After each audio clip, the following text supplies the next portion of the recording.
So relationships are at the heart of everything that we do. How do most people approach relationships in your experience? If I have to use one word, I would call it transactional. And it's very, very unfortunate.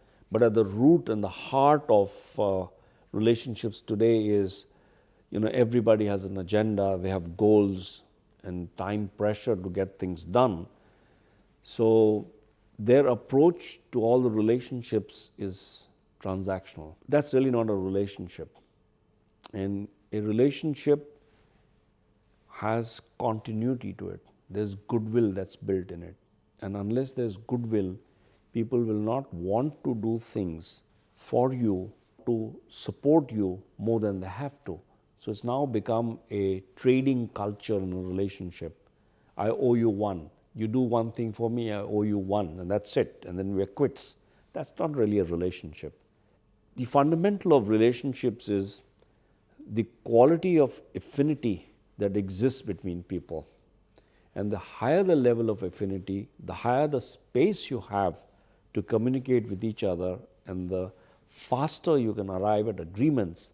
Because at the end of the day, that's the purpose of all communication, is to arrive at agreements.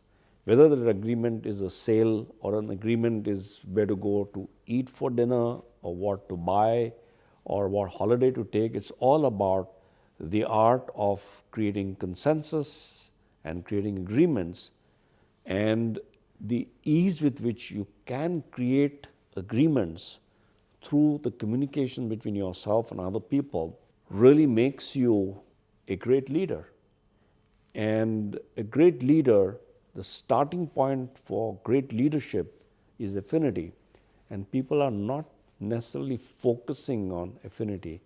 Without a powerful focus on affinity and looking at what is the level of affinity that they are operating from, the only way in which they can produce results is by applying pressure, by manipulation, by holding back, by telling people that unless you do this, you're not going to get that. And it's all kind of transactional. I see that with parents and children.